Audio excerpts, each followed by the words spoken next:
स्वागत आहे आपल्या सर्वांचं आपल्या SK एज्युकेशन लाईव्ह या ऑनलाईन लर्निंग प्लॅटफॉर्मवर आणि आपल्या लाईव्ह बॅचमध्ये आजच्या लाईव्ह सेशनमध्ये आपण महिला आणि बालविकासचा जो पेपर झाला होता दिनांक 13 फेब्रुवारी 2025 रोजी त्यामध्ये आलेल्या तिसऱ्या शिफ्टचे जे प्रश्न आहे इंग्रजीचे त्यांचं आज आपण ॲनालिसिस करणार आहोत।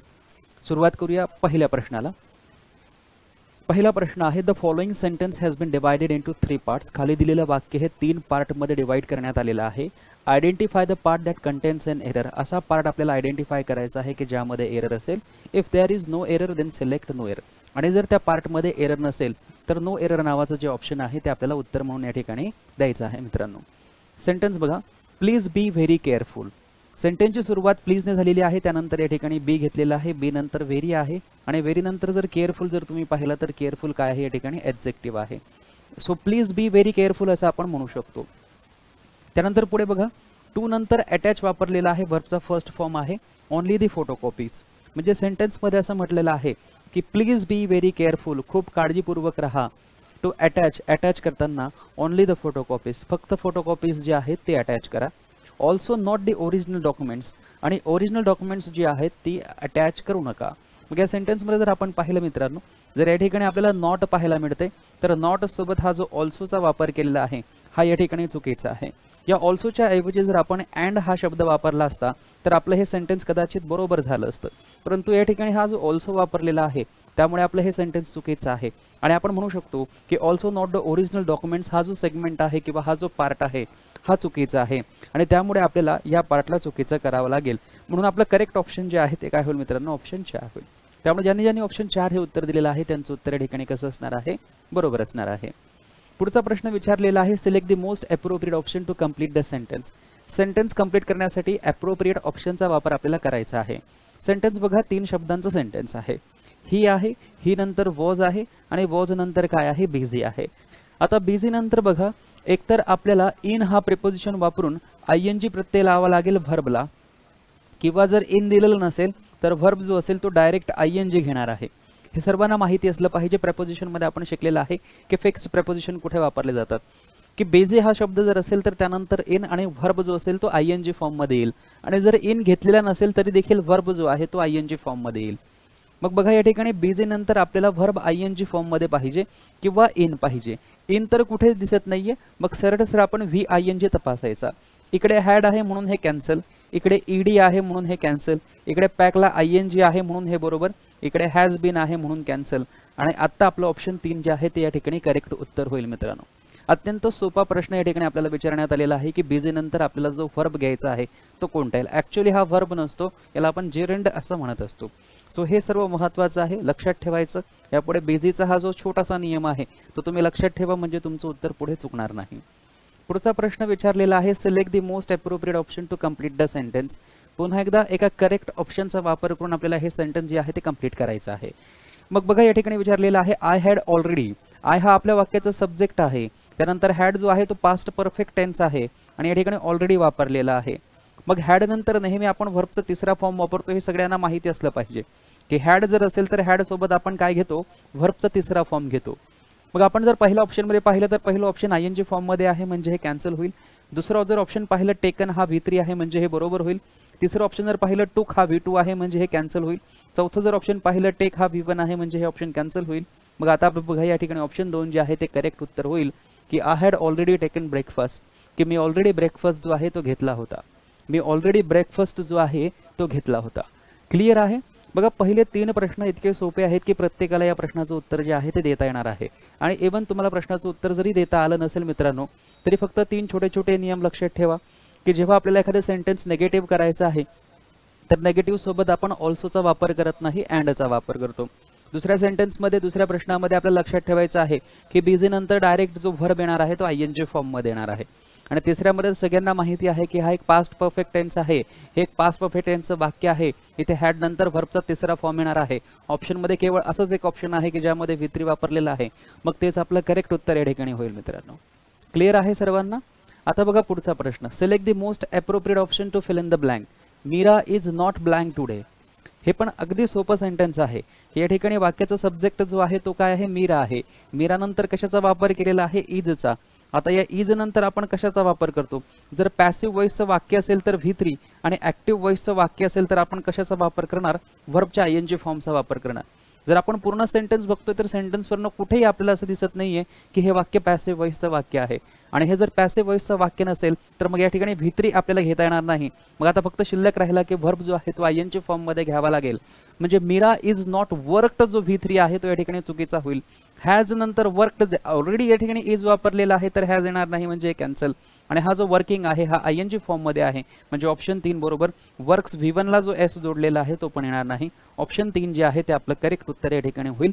वर्क्स का येणार नाही? ऑप्शन 4 का उत्तर होणार नाही? कारण इथे V1 ला S जोडलेला आहे आणि जर V1 ला S जोडलेला असेल आणि या ठिकाणी जर इज असेल तर ते दोन्ही एक सोबत घेता येत नाही. त्यामुळे Meera is not working today हे जे सेंटेन्स आहे आपलं करेक्ट सेंटेन्स होईल आणि त्यामुळे ऑप्शन 3 जे आहे ते आपलं करेक्ट उत्तर या ठिकाणी होईल. अत्यंत सोपा प्रश्न हा देखील आपल्याला विचारलेला आहे. फुल मार्क्स या प्रश्नाचे तुम्हाला जे आहेत ते मिळाले पाहिजेत उत्तर दिल्यानंतर. ओके, चला मित्रांनो बघा पुढचा प्रश्न. Identify the error in the following sentence. खाली दिलेल्या वाक्यामध्ये आपल्याला एरर शोधायचा आहे. And select the correct sentence. आणि करेक्ट सेंटेन्स कोणतं होईल मग ते ऑप्शन्स मधनं आपल्याला शोधायचं आहे.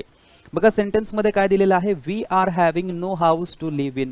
We are having no house म्हणजे इथे सांगण्याचं तात्पर्य असं आहे की आम्हाला घर नाहीये, आमच्याकडे घर नाहीये. We are having no house, आमच्याकडे घर नाहीये. टू लिव्ह इन, राहण्यासाठी आमच्याकडे घर नाहीये असं एक सेंटेन्स आहे. मग जेव्हा आपल्याकडे घर आहे घर नाहीये असं जर आपल्याला म्हणायचं असेल तर आपल्याकडे किंवा आमच्याकडे साठी आपण वीचा वापर करतो आणि घरासाठी आपण कशाचा वापर करणार? हॅवचा वापर करणार. आपण जर या ठिकाणी आर हॅव्हिंगचा वापर केला मित्रांनो तर हे चुकीचं मानलं जातं. कारण हे आर हॅव्हिंग जे आहे हे या ठिकाणी चुकीचं होईल. मग सेंटेन्स मध्ये बघा या ठिकाणी आर हॅव्हिंग जे आहे ते चुकीचं आहे. We are having no house असं म्हणण्यापेक्षा वी हॅव नो हाऊस असं सिम्पली आपल्याला म्हणायचं आहे. So we have no house to live in, आम्हाला राहण्यासाठी जे आहे ते घर नाहीये. मग आपण जर पाहिलं तर या ठिकाणी आर आणि हॅव जो आहे तो चुकीचा आहे म्हणजे हे cancel.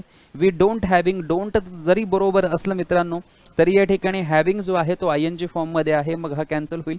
We have no house to live in बघा ऑप्शन 3 मध्ये आहे बरोबर आहे. हॅव्हिंग डायरेक्टली या ठिकाणी घेता येणार नाही. ऑप्शन 4 कॅन्सल होईल.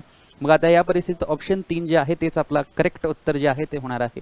त्यामुळे प्रश्नामध्ये विचारलेलं आहे की दिलेला सेंटेन्स जो आहे त्यामधला एरर ओळखा आणि त्यापैकी कोणतं सेंटेन्स ऑप्शन्स मध्ये बरोबर आहे ते आपल्याला शोधायचं आहे. तर ऑप्शन 3 मध्ये असलेलं सेंटेन्स जे आहे ते अगदी करेक्ट सेंटेन्स आहे आणि म्हणून ऑप्शन 3 आपले या ठिकाणी करेक्ट उत्तर होईल मित्रांनो. काही समजत नसेल तर तुम्ही कोणताही प्रश्न पुन्हा एकदा रिपीट करण्यासाठी सांगू शकता की प्रश्न क्रमांक 3 रिपीट करा, प्रश्न क्रमांक 4 रिपीट करा. परंतु इतके सोपे प्रश्न आहे आणि प्रश्नांची उत्तरं देखील इतकी सोपी आहे की कोणताही प्रश्न रिपीट करण्याची अजिबात गरज नाहीये. फक्त आपला दृष्टिकोन जो आहे, ॲटिट्यूड जो आहे तो प्रश्नाकडे बघण्याचा कसा आहे यावर सर्व डिपेंड करतं. त्यासाठी 41 व्हिडिओज जे ग्रॅमरची मी तुम्हाला कोर्समध्ये दिलेली आहे ती व्यवस्थित बघा. 120 रूल्स जी दिलेली आहेत ती व्यवस्थित बघा आणि डायरेक्टली क्वेश्चनची प्रॅक्टिस करायला सुरुवात करा. त्या 120 नियमांच्या बाहेर आणि 41 ग्रॅमर व्हिडिओजच्या बाहेर एकही प्रश्न डिझाईन केलेला नसतो. आणि राहिला व्होकॅब्युलरीचा प्रश्न तर व्होकॅब्युलरीसाठी खूप व्हिडिओज मी दिलेले आहेत. जितके तुमच्याने शक्य होतील तितके बघा, जितकी तुमची प्रॅक्टिस करता येईल तितकी प्रॅक्टिस करा. कारण व्होकॅब्युलरी अनलिमिटेड असते. काही महत्त्वाचे रिपीटेडली विचारलेले सनॉनिम्स, अँटॉनिम्स, इडियम्स, वन वर्ड सबस्टिट्यूशन्स आहेत ते जर तुम्ही प्रॉपर केले किंवा स्पेलिंग मिस्टेकचे क्वेश्चन जर तुम्ही प्रॉपर केले, प्रॅक्टिस केली तर तुम्हाला काहीही अडचण येणार नाही. ग्रामरचे आन्सर्स तर प्रत्येकाला सर्वांना व्यवस्थित देता येतात. फक्त प्रॉब्लेम कुठे येतात तर प्रॉब्लेम्स येतात पॅराजंबलच्या क्वेश्चन्समध्ये. प्रॉब्लेम्स कुठे येतात ज्या ठिकाणी व्होकॅब्युलरीवर क्वेश्चन्स विचारले जातात त्या ठिकाणी. मग व्होकॅब्युलरी व्यवस्थित करण्यासाठी तुम्हाला जास्तीत जास्त काय करावे लागेल? प्रॅक्टिस करावी लागेल. मग आता बघा the following sentences has been divided into 4 part. खाली दिलेलं वाक्य 4 पार्टमध्ये डिवाइड करण्यात आलेलं आहे. Identify the part that contains an error. असा पार्ट ओळखायचा आहे की ज्यामध्ये एरर आहे. Sita rarely went outside. Sita कधी कधी आउटसाइड जाते म्हणजे बाहेर जाते. टू मीट नोबडी, कुणालाही भेटण्यासाठी नाही. अक्रॉस दी रोड, रोडला क्रॉस करून. As her mother had warned her, जसं तिच्या मम्मीने तिला वॉर्न केलेलं आहे. आता बघा सेंटेन्सचा मराठी मिनिंग काय होतो याच्याशी आपल्याला काही रिलेशन नाही आहे. आपल्याला काय बघायचं आहे? सेंटेन्स स्ट्रक्चर बरोबर आहे की नाही. म्हणजे सेंटेन्समध्ये सब्जेक्टनुसार व्हर्ब वापरलेला आहे की नाही ते बघायचं. प्रॉपर एक्झेक्टिव्हचा वापर केलेला आहे का ते बघायचं. प्रॉपर ॲडव्हर्बचा वापर केलेला आहे का ते बघायचं. प्रॉपर टेन्सचा वापर केलेला आहे का ते बघायचं. प्रॉपर प्रपोजिशन आहे का, प्रॉपर आर्टिकलचा वापर केलेला आहे का, फक्त एवढं आपल्याला चेक करायचं असतं. मित्रांनो नेहमीसाठी तुम्हाला सांगितलेलं आहे की रेअरली असेल, बेअरली असेल, सेल्डम असेल, लिटल असेल, फ्यू असेल, ही सर्वचे सर्व शब्द कसे असतात? नेगेटिव्ह शब्द असतात. रेअरली असेल, बेअरली असेल, स्कार्सली असेल, सेल्डम असेल, हार्डली असेल, लिटल असेल, फ्यू असेल, सेल्डम असेल, हे सर्वचे सर्व शब्द नेगेटिव्ह असतात आणि या नेगेटिव्ह शब्दासोबत पुन्हा एकदा नेगेटिव्ह शब्द वापरला जाऊ शकत नाही. म्हणजे इथे जर तुम्ही ऑलरेडी नेगेटिव्ह शब्द वापरलेला आहे तर जसं सेंटेन्समध्ये तुम्ही पुढे मूव्ह ऑन करतात तसं सेंटेन्समध्ये पुढे गेल्यानंतर तुम्हाला हा नोबडीचा नो जो आहे हा चुकीचा आहे. या नोबडीच्या ऐवजी या ठिकाणी काय वापरायला पाहिजे होतं, एनीबडी वापरायला पाहिजे होतं, तर आपलं सेंटेन्स जे आहे ते बरोबर झालं असतं. म्हणजे आपल्याला विचारलेलं आहे की कोणत्या पार्टमध्ये एरर आहे, तर आपण बघू शकतो हा जो सेकंड पार्ट आहे टू मीट नोबडी, या पार्टमध्ये एरर आहे. नोबडी हा शब्द जो आहे तो एरर आहे. याऐवजी कोणता शब्द पाहिजे होता, एनीबडी. मग आपण जर पाहिलं तर हा नोबडी शब्द चुकीचा असल्यामुळे ऑप्शन 2 आपलं करेक्ट उत्तर या ठिकाणी होईल. सेंटेन्समध्ये काय नियम आहे, हार्डली असेल, स्कार्सली असेल, रेअरली असेल, सेल्डम असेल, लिटल असेल, फ्यू असेल, हे ऑलरेडी नेगेटिव्ह शब्द असतात. अनलेस असेल, हे सर्व नेगेटिव्ह शब्द असतात आणि या नेगेटिव्ह शब्दांसोबत जनरली आपण पुन्हा एकदा कोणताही नेगेटिव्ह शब्द वापरत नाही. आणि जो नोबडी आहे तो नेगेटिव्ह आहे म्हणून तो त्या ठिकाणी कसा आहे मित्रांनो, चुकीचा आहे. क्लिअर आहे सगळ्यांना? काही अडचण असेल नसेल समजत तर तुम्ही पुन्हा एकदा विचारू शकतात मित्रांनो. ओके, चला पुढचा प्रश्न बघा मित्रांनो. पुढचा प्रश्न आहे select the most appropriate meaning of the underline idiom in the context of the following paragraph. हा पॅराग्राफ दिलेला आहे. या पॅराग्राफमध्ये काही इडियम दिलेली आहे, त्या इडियमला अंडरलाइन करण्यात आलेला आहे आणि त्या अंडरलाइन केलेल्या इडियमचा अर्थ जो आहे तो दिलेल्या ऑप्शन्समधनं आपल्याला शोधायचा आहे. Vandana has so far led a life full of roses and hardly any thorns. आता सेंटेन्समध्ये कसं म्हटलेलं आहे की वंदना नावाची जी लेडी आहे हॅज सो फार आत्तापर्यंत जगलेली आहे. कोणती लाईफ, फुल ऑफ रोजेस, म्हणजे आतापर्यंत तिने कम्फर्टेबल लाईफ जगलेली आहे. आतापर्यंत सर्व आनंद तिच्या लाईफमध्ये होता, अशी लाईफ ती जगली. अँड हार्डली एनी थॉर्न्स, आणि तिच्या जीवनामध्ये कोणत्याही प्रकारचं दुःख नव्हतं, कोणत्याही प्रकारचे काटे नव्हते. शी थिंक्स, तिला असं वाटतं की दॅट इन फ्युचरमध्ये सुद्धा too she will achieve every success, आणि त्यामुळे तिला असं वाटतं आहे की फ्युचरमध्ये देखील ती या पद्धतीने यश मिळवणार. इझिली, कसं इझिली यश मिळवणार. And as per her plans, आणि तिच्या प्लॅन्सनुसार. अनफॉर्च्युनेटली, दुर्दैवाने, there is no cut and dried formula for success in life. So there is no cut and dried formula. So cut and dried formula कशाला म्हटलं जातं, तर जे डेली आपण करतो, जे इझिली आपण समजतो की जे काही मी डेली दररोज करतो त्यामुळे मी यशस्वी होईल असं. परंतु यशस्वी होण्यासाठी असा कोणताही फॉर्म्युला नाही असं सांगितलं गेलेलं आहे की there is no cut and dried formula for success in life. यशस्वी होण्यासाठी असा कोणताही कट अँड ड्राईड फॉर्म्युला नाही. मग इन पेक्युलर मॅनर, हा शब्द फार महत्त्वाचा आहे. PECULIAR, peculiar. पेक्युलरचा शब्दाचा अर्थ काय होतो, विचित्र, ज्याला आपण स्ट्रेंज म्हणतो, ज्याला आपण बिझार म्हणतो. हा शब्द तुम्हाला स्पेलिंग म्हणून पण पुढे विचारला जाऊ शकतो, सिनॉनिम म्हणून पण विचारला जाऊ शकतो. हे आपलं उत्तर नाही. इन अ रुटीन मॅनर हेच होईल आपलं cut and dried formula. So option 2 बरोबर होईल. विदाउट एनी एफर्ट्स येणार नाही, with the help of others, दुसऱ्यांच्या मदतीने होणार नाही cut and dried formula. So cut and dried formula म्हणजे काय, डेली रुटीन. आपण जे काही दैनंदिन जीवनामध्ये ज्या काही गोष्टी करतो त्याला आपण काय म्हणतो, डेली रुटीन. आणि डेली रुटीनलाच आपण काय म्हणतो, कट अँड ड्राईड फॉर्म्युला. मग या ठिकाणी आपलं करेक्ट ऑप्शन काय होईल मित्रांनो, ऑप्शन 2. आता हे आपल्याला माहिती असलं पाहिजे. जर माहिती असेल की कट अँड ड्राईड फॉर्म्युला किंवा कट अँड ड्राईडचा अर्थ असा होतो की डेली रुटीन, तर मग आपल्याला उत्तर देता येईल. नाही तर या ठिकाणी आपली प्रश्नांची उत्तरं जी आहे ती आपण चुकवू शकतो. पुढे दिलेलं आहे the given sentence has verb form error. दिलेल्या सेंटेन्समध्ये जो व्हर्बचा फॉर्म आहे त्यामध्ये एरर आहे. Select the option that rectifies it. असो ऑप्शन शोधा की ज्या व्हर्बच्या फॉर्मला ते रेक्टिफाय करतं, बरोबर करतं, using the correct form of verb. या सेंटेन्समध्ये जो व्हर्ब आहे तो चुकवलेला आहे. त्या चुकवलेल्या व्हर्बच्या जागी असा कोणता व्हर्ब फॉर्म आहे की जो ठेवल्यानंतर आपला सेंटेन्स बरोबर होईल, तसं सेंटेन्स आपल्याला या ऑप्शन्समधनं शोधायचं आहे. बघा क्लिअरली सांगितलेलं आहे की व्हर्ब फॉर्म एरर आहे. तर मग बघा हा विल जो आहे व्हर्ब आहे, त्यानंतर हॅव आहे, आणि हा जो फिनिश आहे हा फिनिश V1 आहे. हॅव नंतर आपल्या सगळ्यांना माहिती आहे की आपण कोणता शब्द वापरतो, व्हर्बचा तिसरा फॉर्म वापरतो. हॅव नंतर आपण व्हर्बचा तिसरा फॉर्म वापरतो. म्हणजे या ठिकाणी फिनिश या शब्दाच्या ऐवजी आपल्याला काय लिहायला हवं होतं, फिनिश, ज्याला ईडी जोडलेला आहे असा फिनिश्ड असायला पाहिजे होता. मग सेंटेन्स मध्ये बघा सगळीकडे विल आहे, इकडे हॅव आहे, इकडे फिनिश्ड बरोबर आहे, इकडे बिन नको, इकडे फिनिश, इकडे बिन नको, इकडे फिनिश जो आहे तो चुकीचा आहे. म्हणजे ऑप्शन 1 जे आहे तेच आपल्या या ठिकाणी करेक्ट उत्तर होईल. या प्रश्नाचं उत्तर जे आहे ते सर्वांना देता आलं असेल मित्रांनो. ओके, चला आता बघा पुढचा प्रश्न. Select the most appropriate option to complete the sentence. The students could not reach school on time. Students जे आहे, विद्यार्थी जे आहे ते शाळेमध्ये वेळेवर पोहोचू शकले नाही आणि त्यासाठी काहीतरी कारण दिलेलं आहे जे आपल्याला ब्लँकमध्ये भरायचं आहे. Account of the traffic jam, traffic जाममुळे विद्यार्थी शाळेत वेळेवर पोहोचू शकले नाही. ट्रॅफिक जाममुळे म्हटलेलं आहे. सो द ट्रॅफिक जाम हे कारण आहे आणि कारण दाखवण्यासाठी आपण अकाउंट ऑफचा वापर करत नाही. कारण दाखवण्यासाठी आपण अकाउंट ऑफचा वापर करत नाही, म्हणून ऑप्शन 1 कॅन्सल होईल. डिस्पाइटचा वापर आपण करू शकतो, परंतु डिस्पाइट नंतर ऑफचा वापर होत नाही. फक्त आणि फक्त काय होतो, डिस्पाइट होतो. डिस्पाइट ट्रॅफिक जाम म्हटलं असतं तरी चाललं असतं. Since of the traffic jam, since काही कारणासाठी जरी आपला सिन्सचा वापर केला जातो, म्हणजे कारण दाखवण्यासाठी जरी सिन्सचा वापर केला जात असेल तरी ते कारण सेंटेन्स ध्रुव असलं पाहिजे, म्हणजे सब्जेक्ट असला पाहिजे, व्हर्ब असला पाहिजे. इथे सेन्स नंतर डायरेक्ट काय आहे, ही नाउन फ्रेज आहे, त्यामुळे हे सुद्धा आपलं उत्तर होणार नाही. बिकॉज ऑफ आपल्याला माहिती आहे की कारण च्यामुळे, बिकॉज ऑफ आपल्याला माहिती आहे च्यामुळे, आणि च्यामुळे म्हणजे कशामुळे, तर मग या ठिकाणी ट्रॅफिक जाममुळे. सो स्टुडंट्स जे आहेत ते वेळेवर शाळेत जाऊ शकले नाही, वेळेवर शाळा अटेंड करू शकले नाही. कशामुळे, ट्रॅफिक जाममुळे. ऑप्शन 4 जे आहे ते आपलं करेक्ट उत्तर झालेलं आहे या ठिकाणी, आणि सर्वांना हे उत्तर माहिती असेल मित्रांनो. ओके, चला आता बघा पुढचा प्रश्न काय दिलेला आहे. पॅराग्राफचा प्रश्न दिलेला आहे, म्हणजे पॅराजंबलचा क्वेश्चन दिलेला आहे. या ठिकाणी आपल्याला काही सेंटेन्सेस जे आहेत ते शफल्ड करून दिलेले आहेत, त्यांना आपल्याला योग्य क्रमाने प्रॉपर सिक्वेन्समध्ये जे आहेत ते अरेंज करायचं आहे.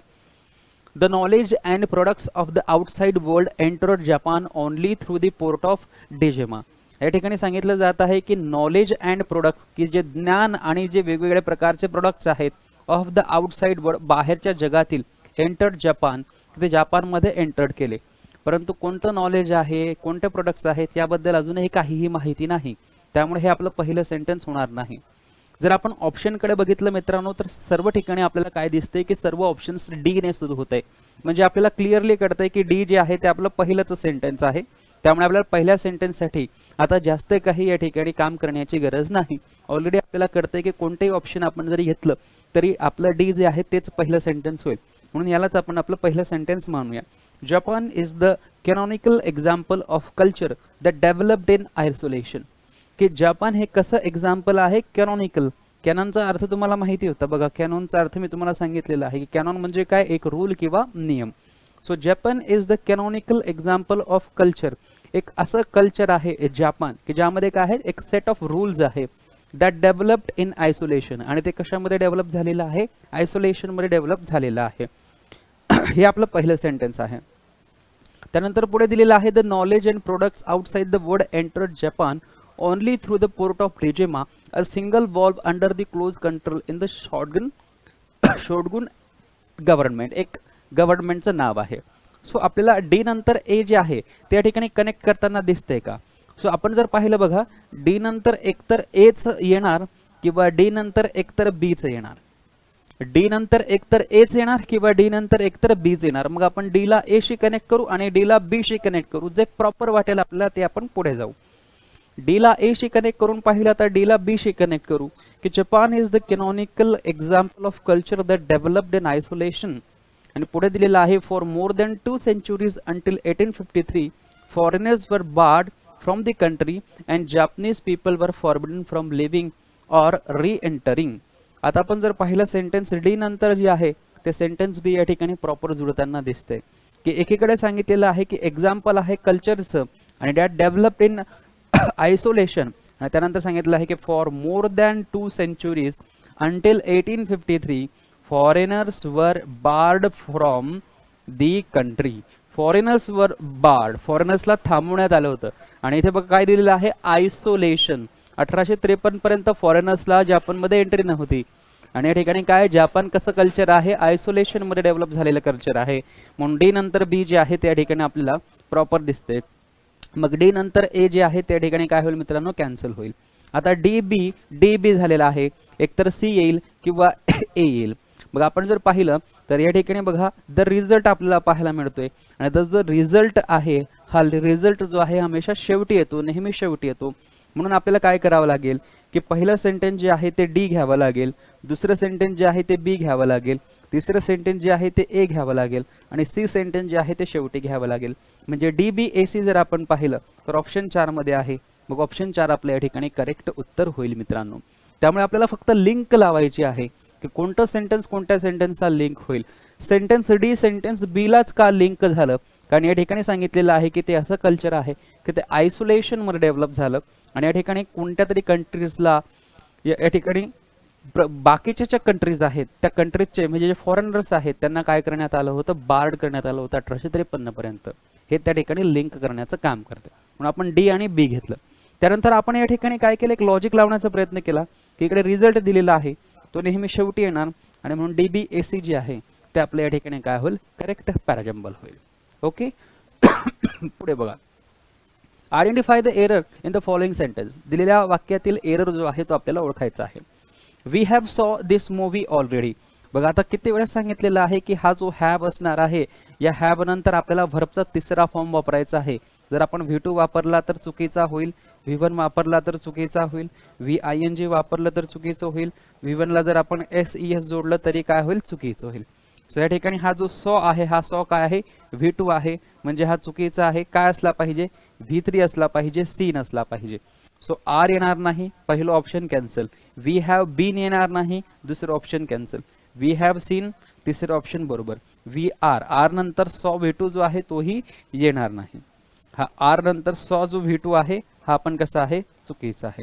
म्हणून ऑप्शन 3 जे आहे ते आपल्या या ठिकाणी काय होईल मित्रांनो, करेक्ट उत्तर होईल. त्यामुळे ज्यांनी ऑप्शन 3 हे उत्तर दिलेलं आहे त्यांचं उत्तर या ठिकाणी कसं आहे, बरोबर आहे. ओके. चल बघा पुढचा प्रश्न, select the most appropriate antonym of the underline word in the following sentence. He is, it is not easy, हे शक्य नाहीये, सोपं नाहीये. इफेस, इफेस या शब्दाचा अर्थ काय होतो, इफेस या शब्दाचा अर्थ होतो पुसणे, मिटविणे, डिलीट करणे ज्याला आपण म्हणतो, रिमूव्ह, रिमूव्ह करणे, डिलीट करणे, इफेस मिटवणे. सो आपल्याला काय विचारलेलं आहे, एंटोनिम विचारलेला आहे, विरुद्ध अर्थाचा शब्द विचारलेला आहे. सो एकीकडे मिटवणे आहे, पुसणे आहे, तर दुसरीकडे त्याचा विरुद्ध अर्थाचा शब्द आपल्याला विचारलेला आहे. ॲबॉलिश म्हणजे नष्ट करणे, हा तर सिनॉनिम झाला. डिस्ट्रॉय म्हणजे नष्ट करणे, हा पण सिनॉनिम झाला. एलिमिनेट म्हणजे काढून टाकणे, हा सिनॉनिम झाला. रिटेन म्हणजे जसं आहे तसंच ठेवणे. ऑप्शन 4 जे आहे ते प्रॉपर या ठिकाणी आपलं काय होईल, एंटोनिम होईल. कोणत्या शब्दासाठी, इफेस या शब्दासाठी मित्रांनो. त्यानंतर आता बघा पुढे अगेन आपल्याला या ठिकाणी पॅराजंबलचा क्वेश्चन विचारलेला आहे. The compound in the jug being tested, compound मध्ये असलेला जग जो आहे त्याला टेस्ट करण्यात आलं. अँड कन्सिडर्ड परफेक्ट, आणि परफेक्ट कन्सिडर करण्यात आलं. Apples and oranges were put upon the table, apple आणि ऑरेंजेस टेबलवर ठेवली गेली. अँड अ शॉवेल ऑफ म्हणजे खूप सारे चेस्टनट्स ऑन द फायर, आणि खूप सारे चेस्टनट जे आहे ते फायरवर ठेवले गेले. पहिलं सेंटेन्स जर आपण रीड करतोय तर आपल्याला काही लिंक लागत नाहीये, म्हणून हे आपलं पहिलं सेंटेन्स होणार नाही. त्यामुळे पी ने सुरू होणारं सेंटेन्स आपलं पहिलं सेंटेन्स या ठिकाणी होणार नाही. त्यानंतर जर आपण पाहिलं, 2 tumblers and custard cup without a handle, हे पण आपलं पहिलं सेंटेन्स होणार नाही. कारण 2 टम्बलर्स, टम्बलर्स म्हणजे एक काचेचा ग्लास, ओके, थोडा लांब असणार, मोठा असणार. आणि कस्टर्ड कप, कप म्हणजे एक वाटीसारखा ज्याला म्हणू शकतो. विदाउट अ हँडल की ज्याला हँडल नसणार. सो हे पण आपलं पहिलं सेंटेन्स नाही. त्यामुळे क्यू ने सुरू होणारं सेंटेन्स आपलं पहिलं सेंटेन्स होणार नाही. At last the dinner was all done, the cloth was cleared, the hearth swept and the fire made up. At last शेवटी काय केलं गेलं, डिनर वॉज डन, डिनर तयार झालं. द क्लोथ वॉज क्लिअर्ड, जो कपडा आहे तो साफ केला गेला. द हर्थ, आपल्या घरामध्ये जो चुला वगैरे असायचा, पूर्वीच्या काळातलं सेंटेन्स आहे, चुला वगैरे असणं, त्याच्या समोरील जागा जी आहे त्याला हर्थ म्हटलं जातं. हर्थ स्वेप्ट म्हणजे त्याला झाडलं गेलं. अँड द फायर मेडअप, आणि फायर जी आहे ती बनवली गेली किंवा तयार केली गेली, की त्याला आपण म्हणतो की फायर जी आहे, आग जी आहे ती लावली गेली. Then all the Cratchit family Christmas party करते ती. ड्रिव राऊंड दी हर्थ, त्या हर्थ समोर त्यांनी राऊंड केला. In what Bob Cratchit called, त्याला एक सर्कल म्हटलं जातं. मिनिंग दॅट, त्याचा असा मिनिंग होतो की half a one. And at Bob Cratchit's elbow stood the family display of glass. आता या ठिकाणी ग्लास आहे, तर आपल्याला हा जो आहे टम्बलर तो ग्लास दिसतोय. म्हणजे सेंटेन्स सी जे आहे, सॉरी हे सेंटेन्स एस जे आहे, हे सेंटेन्स एस शेवटचं जे आहे हे कुणाला लिंक करतंय, टम्बलर्सला लिंक करतंय. म्हणजे आपण बघू शकतो की एस नंतर काय आला पाहिजे, तर एस नंतर यायला पाहिजे क्यू. एस नंतर कोणता आला पाहिजे, एस नंतर आला पाहिजे क्यू. एस नंतर क्यू आपल्याला कुठे दिसतोय, तर बघा एस नंतर क्यू जो आहे तो आपल्याला शेवटच्या ऑप्शन मध्ये दिसतोय. म्हणजे ऑप्शन 4 जे आहे ते आपलं करेक्ट उत्तर जे आहे ते या ठिकाणी होईल. आता हा जो पॅराजंबल आहे यामध्ये असे अनेक शब्द आहेत की जे कोणत्या कल्चरशी जे कोणत्या कल्चरशी रिलेटेड आहे ते ख्रिश्चन कल्चरशी रिलेटेड आहे. एक क्रिसमस पार्टी होते बघा, क्रॅचेट क्रिसमस पार्टी जी आहे ती फार फेमस आहे आणि हे त्यातले शब्द आहे. त्यामुळे अशा प्रकारचा प्रश्न जर तुम्हाला आला आणि शब्दांचे अर्थ जर तुम्हाला माहिती नाही आहे किंवा सेंटेन्स रीड करताना जरी आपल्याला काही लिंक लागत नाही आहे, तर मग असा प्रश्न जो आहे हा तुम्ही सरते शेवटी अटेम्प्ट करा. शेवटी तुम्ही थोडा लॉजिक लावून अटेम्प्ट करण्याचा प्रयत्न करा. पुढे बघा, select the most appropriate meaning of the underline idiom in the context of following paragraph. यामध्ये एक आपल्याला विचारलेला आहे, पॅराग्राफ दिलेला आहे आणि त्यानुसार एक इडियम दिलेला आहे. त्या इडियमचा अर्थ आपल्याला सांगायचा आहे. The world cup final match is going on. World कपची फायनल मॅच जी आहे ती सुरू आहे. द फेट भविष्य नशीब ऑफ द मॅच, या मॅचचं भविष्य नशीब जे आहे would be decided in the next few seconds. पुढच्या काही सेकंदांमध्ये याचा निर्णय जो आहे, नशीब जे आहे, भविष्य जे आहे ते डिसाइड होईल. अँड एव्हरीबडी, आणि प्रत्येक जण जो आहे वेटेड फॉर द रिझल्ट, आणि प्रत्येक जण जो आहे तो रिझल्टची वेट करतोय, प्रतीक्षा करतोय विथ बेटेड ब्रेथ. बेटेड ब्रेथ म्हणजे उत्सुकतेने, एक्साइटमेंट, अँक्शियस आपण ज्याला म्हणू शकतो. So in a Jubilant mood म्हणजे खूप चांगल्या मूडमध्ये. इन अँक्शियस वे ऑप्शन 2 बरोबर. इन फसी मूड म्हणजे खराब मूडमध्ये. In an irritated manner, irritated मॅनरमध्ये अपेक्षा करतायत का ते नाही. ऑप्शन 2 जे आहे ते आपलं करेक्ट उत्तर होईल. या ठिकाणी बेटेड ब्रेथ म्हणजे काय, उत्सुकतेने, विथ फुल ऑफ एक्साइटमेंट आपण म्हणू शकतो, अँक्शियसली म्हणू शकतो, इन द अँक्शियस वे म्हणू शकतो, आणि म्हणून ऑप्शन 2 जे आहे ते आपलं करेक्ट उत्तर या ठिकाणी होईल. पुढे बघा, select the most appropriate pair of words that antonyms. Sentence पूर्ण रीड करा आणि सेंटेन्स मध्येच आपल्याला एक असा शब्द आहे की तो त्या शब्दाचा अपोजिट आहे. म्हणजे सेंटेन्स वाचल्यानंतर आपल्याला एक शब्द सेनोनिम मिळेल आणि त्याचाच शब्द अँटोनिम जो आहे तो याच वाक्यामध्ये कुठेतरी दिलेला असेल. मग डायरेक्टली आपण काय बघायचं, ऑप्शन बघायचं की ऑप्शन मध्ये इकडे आहे ब्लॅक आणि इकडे आहे व्हाईट, म्हणजे हे एकमेकांचे काय आहेत, अँटोनिम्स आहेत. रायन आणि केक हे एकमेकांचे, हे तर नाव आहे आणि हा केक आहे म्हणजे हे होणार नाही. फॉर हे प्रपोजिशन आहे, वेंट हा वर्ब आहे त्यामुळे अपोजिट नाही. वेंट आणि व्हाईल हे पण आपले प्रपोजिशन, एक प्रपोजिशन आहे व्हाईल आणि दुसरा वेंट जो आहे तो वर्ब आहे त्यामुळे अपोजिट अँटोनिम होणार नाही. त्यामुळे ब्लॅक अँड व्हाईट जो आहे तोच आपला काय होईल, अँटोनिमची प्रॉपर जोडी होईल. पुढे बघा, rectify the paragraph bye selecting correct spelling from option. आता या सेंटेन्स मध्ये आपल्याला काय बघायचं आहे, सेंटेन्सेस दिलेली आहेत, पॅराग्राफ दिलेला आहे, पॅराग्राफ मध्ये चुकीचं स्पेलिंग दिलेलं आहे ते आपल्याला ओळखायचं आहे. ऑप्शन नुसार बघा, ऑप्शन मध्ये काय दिलेलं आहे, ट्विंकलिंग हा शब्द दिलेला आहे. मग इथे बघायचं आहे की कोणता शब्द जो आहे तो चुकीचा आहे, तर ट्विंकलिंग हाच शब्द चुकीचा आहे. परंतु या ट्विंकलिंग शब्दाचं स्पेलिंग जे आहे ते काय असलं पाहिजे. सो बघा, ट्विंकलिंग ह्या शब्दाचं, ट्विंकल हा शब्द आपल्याला माहिती आहे, ट्विंकल हा शब्द आपल्याला माहिती आहे, तारे लुकलुकतात त्यासाठी आपण ट्विंकल हा शब्दाचा वापर करतो. ट्विंकलचं स्पेलिंग बघा कसं होणार, TWINKLE. परंतु ING करताना हा जो शेवटचा ई आहे, हा शेवटचा ई आपण लिहित नाही आणि सरळ सरळ आपण काय घेतो, ING घेतो. सो हे काय होईल, ट्विंकलिंग होईल. मग बघा, हे इथे चुकीचं आहे, ऑप्शन 1. इकडे बघा ई आहे म्हणून हे ऑप्शन कॅन्सल. इथे बघा ऑप्शन 3 जे आहे ते बरोबर, इथे ए आहे म्हणून हे ऑप्शन कॅन्सल. केवळ ऑप्शन 3 जे आहे ते आपलं करेक्ट उत्तर या ठिकाणी होईल. सर्वांना या प्रश्नाचं उत्तर जे आहे ते जमलं असेल मित्रांनो. आता बघा पुढचा प्रश्न, select the correctly spelt sentences from the given option. दिलेल्या ऑप्शन मधून करेक्टली स्पेल्ट आपल्याला जे सेंटेन्स आहे ते बघायचं आहे.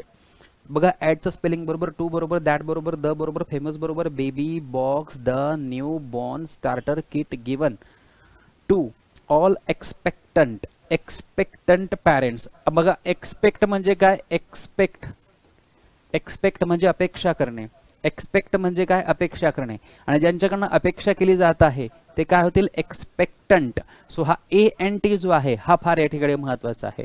आणि तुम्ही जर पहिलं ऑप्शन पाहिलं तर पहिल्या ऑप्शन मध्ये बघा ENT दिलेला आहे म्हणजे हे कॅन्सल होईल. त्यानंतर या ठिकाणी बघा आपल्याला काय दिसतोय, ENT दिसतोय म्हणजे हा सुद्धा काय होईल, कॅन्सल होईल.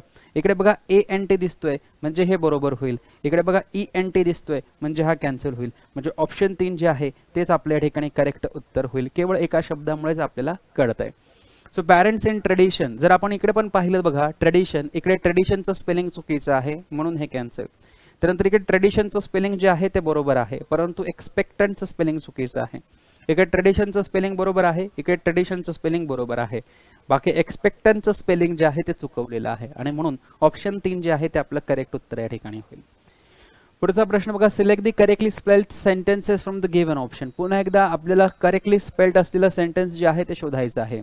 ॲज अ पास्ट टाइम म्हणून winter or cold water swimming SWIMMING represents बरोबर द बरोबर नॉर्डिक बरोबर आयडियल बरोबर ऑफ बरोबर ॲक्सेसिबिलिटी ACCESS IBILITY बरोबर आहे ऑर बरोबर इक्वॅलिटी बरोबर म्हणजे हे स्पेलिंग तर बरोबर आहे. इकडे बघा आयडियलचं स्पेलिंग चुकवलेलं आहे हे कॅन्सल होईल ऑप्शन 2 कॅन्सल. इकडे बघा आयडियलचं स्पेलिंग चुकवलेलं आहे हे कॅन्सल. इकडे पण आयडियलचं स्पेलिंग चुकवलेलं आहे कॅन्सल. आयडियलचं स्पेलिंग बघा काय आहे IDEAL आणि इकडे काय आहे DAEL म्हणून ऑप्शन 2 ऑप्शन 3 ऑप्शन 4 कॅन्सल. केवळ ऑप्शन 1 आपलं करेक्ट उत्तर या ठिकाणी होईल मित्रांनो. ओके चला आता बघा पुढचा प्रश्न select the most appropriate antonym. आता अँटोनिम विचारलेला आहे कोणत्या शब्दाचा सोल्ड या शब्दाचा. सगळ्यांना माहिती असेल बघा सेल म्हणजे विकणे आणि हा सोल्ड त्याचा सेकंड फॉर्म आहे आणि हा सोल्ड त्याचा काय आहे थर्ड फॉर्म आहे. इकडे हॅज आहे म्हणून हा काय झालेला आहे V3 झालेला आहे. मग सोल्ड म्हणजे काय विकलेले आहे किंवा विकणे. याचं अँटोनिम म्हणजे काय खरेदी करणे. मग बघा होलसेल मध्ये काय केलं जातं विकलं जातं. हॉक्ड म्हणजे काय घरोघरी जाऊन विकणे. घरोघरी जाऊन हॉकर म्हणतो ना आपण तो हॉकर काय करतो घरोघरी जाऊन विकण्याचं काम करतो. सो हे आपलं उत्तर होणार नाही. बॉट म्हणजे काय खरेदी करणे. बॉट म्हणजे काय खरेदी करणे. सो सोल्ड म्हणजे विकणे तर बॉट म्हणजे काय खरेदी करणे. जसं बॉट जो आहे हा बायचा काय आहे बाय म्हणजे खरेदी करणे आणि बॉट जो आहे तो काय आहे V3 आणि V2 दोन्ही आहे. सो बॉट काय झाला V2 V3 झाला. मग आपण याला V3 कन्सिडर करूया कारण या ठिकाणी सोल्ड आहे तर इकडे काय होईल बॉट. ट्रेडेड म्हणजे काय व्यापार करणे त्याच्यामध्ये खरेदी विक्री दोन्ही होतात. सो ऑप्शन 3 जे आहे ते आपलं करेक्ट या ठिकाणी अँटोनिम होईल.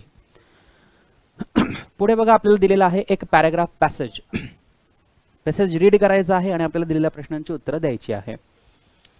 In recent years social media has reshaped. Social media जो आहे त्याने एक नवीन शेप घेतलेला आहे एक नवीन आकार घेतलेला आहे. In the way individuals interact. जे इंडिव्हिज्युअल इंटरॅक्ट करतात म्हणजे एखादा व्यक्ती जो आहे तो इंटरॅक्ट पहिले कसा करायचा आणि सोशल मीडियामुळे कसा इंटरॅक्ट करतोय. पूर्वी 2 मित्र यायचेत भेटायचेत बोलायचेत. आता सोशल मीडियामुळे काय होतं की फक्त व्हॉट्सअप आहे टेलिग्राम आहे वेगवेगळे सोशल मीडिया ॲप्स आहेत. त्यामुळे कुठेही असो ते काहीही करत असो कोणतीही वेळ असो कोणत्याही ठिकाणी असो एकमेकांशी ते इंटरॅक्ट करतात. म्हणजे इंटरॅक्ट करण्याचा जो वे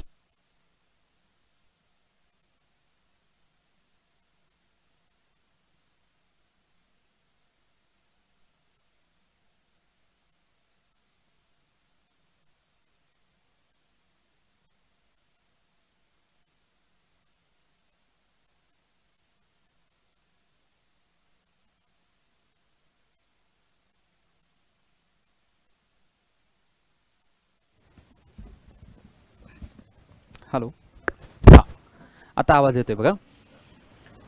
इन रिसेंट इयर्स मध्ये social media has रिशेप the way of individuals interacting.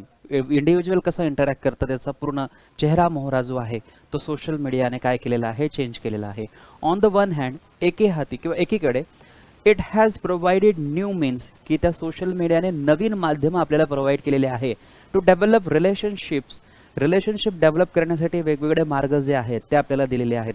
And remain socially related आणि सोशली रिलेटेड राहण्यासाठी सुद्धा.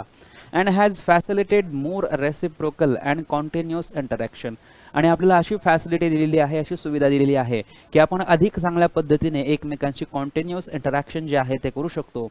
रिगार्डलेस ऑफ टाइम कोणताही असो अँड प्लेस ऑर लोकेशन किंवा लोकेशन कोणतंही असो. पुढे म्हटलेलं आहे ऑन द अदर हँड आणि दुसरीकडे सच अ नॉवेल म्हणजे नवीन असे नवीन सोशल कम्युनिकेशन्स जे आहेत असे नवीन सोशल कम्युनिकेशनच्या ज्या मेथड आहेत हॅज ट्रिगर्ड म्हणजे पुश करणे किंवा ॲक्शन घ्यायला भाग पाडणे. अ नवीन रेंज ऑफ नेगेटिव्ह कॉन्सिक्वेन्सेस. आणि एकीकडे हा जो सोशल मीडिया आहे या सोशल मीडियाने जे काही माध्यमे आहेत त्या माध्यमांना कसं केलेलं आहे काही नेगेटिव्ह गोष्टींकडे काही नेगेटिव्ह परिणामांकडे देखील ट्रिगर केलेला आहे पुश केलेला आहे ढकललेला आहे.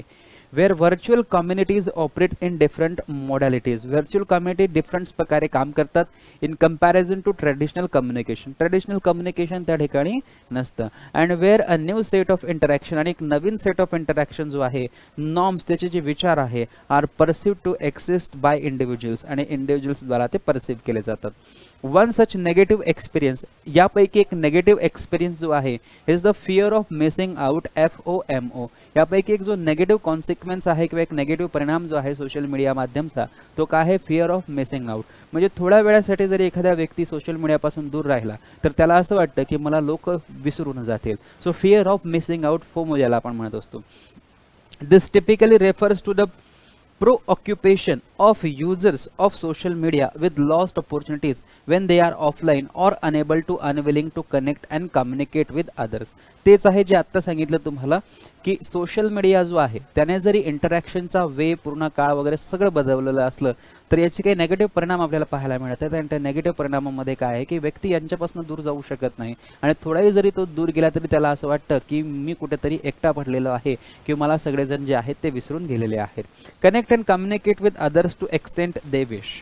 पुढे म्हटलेलं आहे रिसर्चर्स हॅव रिसेंटली बिगन, जर रिसर्चर्स आहेत त्यांनी काहीतरी सुरू केलेलं आहे to explore the negative consequence. Negative consequences काय आहेत ऑफ फोमोचे that are faced by social media users, की जे सोशल मीडिया युजर्सद्वारा फेस केले जातात. FOMO is a main type of problematic attachment. हा एक मेन प्रॉब्लेमॅटिक टाईप आहे कशाचा, attachment to the social media, social मीडियाला अटॅच असल्यामुळे.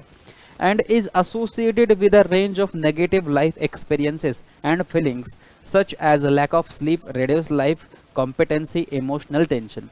आणि यामुळे काय होतं तर बघा, a lack of sleep, reduced life competency आणि इमोशनल टेन्शन जे आहे ते देखील येत असतं. Negative effects on physical wellbeing, physical वेलबिंगला देखील आपल्याला प्रॉब्लेम्स येतात एकेच ठिकाणी बसून बसून राहिल्यामुळे. एन्झायटी येते, त्यानंतर and lack of emotional control, इमोशनवर कंट्रोल ठेवू शकत नाही. डिस्पाइट इंडिकेटर्स, असे इंडिकेटर्स असून सुद्धा of the effect of FOMO, फोमोचे जे इफेक्ट आहे कुणावर, on users wellbeing, guidance and tools that allow people to manage it are still not available. आणि यासाठी काय करायला पाहिजे, त्यासाठी कोणतेही गायडन्स किंवा कोणतेही साधन जे आहे ते अजूनही उपलब्ध झालेलं नाही आहे. काय सांगितलेलं आहे की सोशल मीडिया जो आहे त्या सोशल मीडियाने इंटरॅक्शन करण्याची पद्धत चेंज केलेली आहे. इंटरॅक्शन करण्याची पद्धत जरी चेंज केली असली तरी दुसरीकडे याचे काही नेगेटिव्ह परिणाम देखील आपल्याला पाहायला मिळतात. या सोशल मीडियामुळे व्यक्तीला जो आहे तो फिअर ऑफ मिसिंग आउट नावाचा जो रोग आहे तो होऊ शकतो. त्याचे आणखी काय परिणाम समोर येतात तर लॅक ऑफ स्लीप आहे, त्यानंतर इमोशनल स्ट्रेस आहे, टेन्शन आहे, इमोशनवर तो कंट्रोल करू शकत नाही. आणि या सगळ्या जे आहेत जे याच्यातनं घडते त्यासाठी अजूनही कोणताही इलाज आपल्याकडे नाही आहे. Select the most appropriate meaning of the given word in the context of passage. Triggered म्हणजे काय, पुश करणे, ढकलणे, काहीतरी करणे. सो डेस्ट्रॉय म्हणजे काय, आपल्याला काय विचारलेलं आहे, ॲप्रोप्रिएट मिनिंग विचारलेलं आहे. सो डेस्ट्रॉय म्हणजे नष्ट करणे, प्रिव्हेंटेड म्हणजे थांबवणे आणि ब्लॉक्ड म्हणजे सुद्धा परावृत्त करणे. हे एकसारखे शब्द आहे त्यामुळे हे आपलं उत्तर होणार नाही. जनरेट म्हणजे काय, निर्माण करणे. ट्रिगर म्हणजे काय, आपण बघा बंदुकीचं जे ट्रिगर आहे ते दाबतो आणि अचानक गोळी निघते, म्हणजे आपण काय केलं त्याच्यातनं जनरेट केलं. एक ॲक्शनला दुसऱ्या ॲक्शनला प्रवृत्त करण्यासाठी आपण जे करतो त्याला ट्रिगर म्हटलं जातं. पुढे बघा, identify the central theme of the passage from the given option. Importance of being active on social media. पूर्ण पॅसेजमध्ये सोशल मीडियावर ॲक्टिव्ह राहण्याचे इम्पॉर्टन्स सांगितलेले आहेत का, मुळीच नाही. त्यामुळे हे आपलं उत्तर होणार नाही. FOMO does not exist. पॅराग्राफमध्ये कुठे म्हटलेलं आहे की फोमो एक्झिस्ट करत नाही, म्हटलेलं आहे की एक्झिस्ट करतो, त्यामुळे हे आपलं उत्तर होणार नाही. The banes of too much screen time. Too much screen time सब कुठे बोलले गेलेलं आहेत का, नाही, म्हणजे हे option cancel. Fear of missing out on social media. पॅराग्राफमध्ये कशाबद्दल बोललेलं आहे, सोशल मीडियावर जो फोमो आहे, फिअर ऑफ मिसिंग आउट, हे जे आहे याबद्दल बोललेलं आहे, म्हणून ऑप्शन 4 आपलं करेक्ट उत्तर या ठिकाणी होईल. पुढे बघा, identify the statement that is not discuss in the given passage. Given पॅसेजमध्ये काय डिस्कस केलं गेलेलं नाही आहे. It is a relief that complete guidance and tools to deal with FOMO are available for users psychological wellbeing. हे तर चुकीचं आहे. बघा, फोमोचं काय आहे की it is relief that complete guidance. फोमोबद्दल जे गायडन्स आणि टूल्स आहेत ते युजर्ससाठी अवेलेबल आहेत असं म्हटलेलं आहे, परंतु पॅराग्राफमध्ये सांगितलेलं आहे की नॉट अवेलेबल, म्हणजे हे चुकीचं आहे. आणि आपल्याला काय विचारलं आहे, नॉट डिस्कस्ड, हे डिस्कस केलेलं नाही आहे, म्हणजे हेच आपलं उत्तर होईल. बाकीची हे आपली उत्तरं नाही आहेत कारण हे सगळं पॅसेजमध्ये सांगितलेलं असेल. बघा, too much attachment to social media is associated with negative life experience, हे बरोबर आहे. Social media has given the opportunity to us remain connected with people and develop relationship, हे पण पॅराग्राफमध्ये दिलेलं आहे. FOMO usually triggers when users of social media are enable to connect online with others for various reason. So हे देखील बरोबर आहे, पॅसेजमध्ये सांगितलेलं आहे. ऑप्शन 1 पॅसेजमध्ये सांगितलेलं नाहीये. पुढे बघा, select the most appropriate antonym of the given word. Reciprocal. Reciprocal म्हणजे काय? एकमेकांना, एकाने ऍक्शन केली की लगेच दुसऱ्याचे काय येणार, त्यावर रिॲक्शन येणार. कॉम्प्लिमेंटरी म्हणजे हा सिनॉनिम आहे, अनरिक्वेटेड हा एंटोनिम आहे, म्युच्युअल सिनॉनिम आहे, इंटरचेंजेबल सिनॉनिम आहे. आपल्याला काय विचारलेलं आहे? रेसिप्रोकलचा एंटोनिम विचारलेला आहे, त्यामुळे ऑप्शन 2 जे आहे ते आपलं करेक्ट उत्तर या ठिकाणी होईल, अनरिक्वाइटेड. पुढे आहे identify the most appropriate structure of the passage. पॅसेजचं स्ट्रक्चर कसं आहे? प्रॉब्लेम अँड सोल्युशन आहे का? सुरुवातीला तर प्रॉब्लेम सांगितलेला आहे पण सोल्युशन सांगितलेलं नाही, म्हणून हे उत्तर नाही. कंपेअर अँड कॉन्ट्रास्ट, कुणाची कंपॅरिझन पण नाही आणि कॉन्ट्रास्ट पण नाही. क्रोनॉलॉजी आणि सिक्वेन्स पण दिलेलं नाहीये. कॉज अँड इफेक्ट दिलेला आहे की फोमोचे कॉजेस काय आहेत आणि त्याचे इफेक्ट काय आहेत, सोशल मीडियाचे कॉजेस काय आहेत आणि इफेक्ट काय आहेत ते दिलेलं आहे. ऑप्शन 4 आपलं करेक्ट उत्तर होईल. Select the most appropriate option to fill in the blank. The newly inaugurated, नवीन उद्घाटन केलेली hotels glory is open auditorium. आता या ठिकाणी बघा ग्लोरी म्हटलेलं आहे आणि हॉटेल्सचं विचारलेलं आहे. सो हॉटेल्स क्राउनिंग आहे, फॅटल भयावह येणार नाही, लीडिंग येणार नाही, ड्राईव्ह करणार येणार नाही, क्राउनिंग. सो न्यूली, नवीन उद्घाटन केलेल्या हॉटेलच्या क्राउनिंग ग्लोरी जे आहे इज इट्स ओपन ऑडिटोरियम. त्याचं ओपन ऑडिटोरियम जे आहे ते त्याची काय आहे? मुख्य ग्लोरी आहे. त्यामुळे या ठिकाणी ऑप्शन 1 जे आहे ते आपलं करेक्ट उत्तर होईल मित्रांनो. तर अशा पद्धतीने दिनांक 13 फेब्रुवारी 2025 रोजी तिसऱ्या शिफ्टला जो पेपर झालेला होता महिला आणि बाल विकासचा, कोणता पेपर आहे? हा प्रोबेशनरी ऑफिसरचा पेपर आहे, पोस्ट आहे. त्यामध्ये आपल्याला हे प्रश्न विचारलेले होते. या प्रश्नांचं हे आपण ॲनालिसिस केलेलं आहे. आता तुम्ही व्यवस्थित बघा की पहिल्या ग्रुपमध्ये विचारलेली सर्व प्रश्न ही ग्रॅमरची होती. दुसऱ्या ग्रुपमध्ये विचारलेले प्रश्न जे आहेत ते अँटोनिम्स, सिनॉनिम्स आणि पॅराजम्बलची होती. तिसऱ्या ग्रुपमध्ये विचारलेली प्रश्न ही स्पेलिंग मिस्टेकची आणि इडियमची होती. चौथ्या ग्रुपमध्ये विचारलेली 5 प्रश्न ही पॅराजम्बलवर होती आणि एक प्रश्न जो आहे तो या ठिकाणी आपल्याला विचारलेला आहे ग्रॅमरवर आधारित. तर अशा पद्धतीने ग्रुप वाईज आपल्याला क्वेश्चन्स जे आहेत ते विचारले होते. तर मग आज आपण इथेच थांबूया. Thank you so much.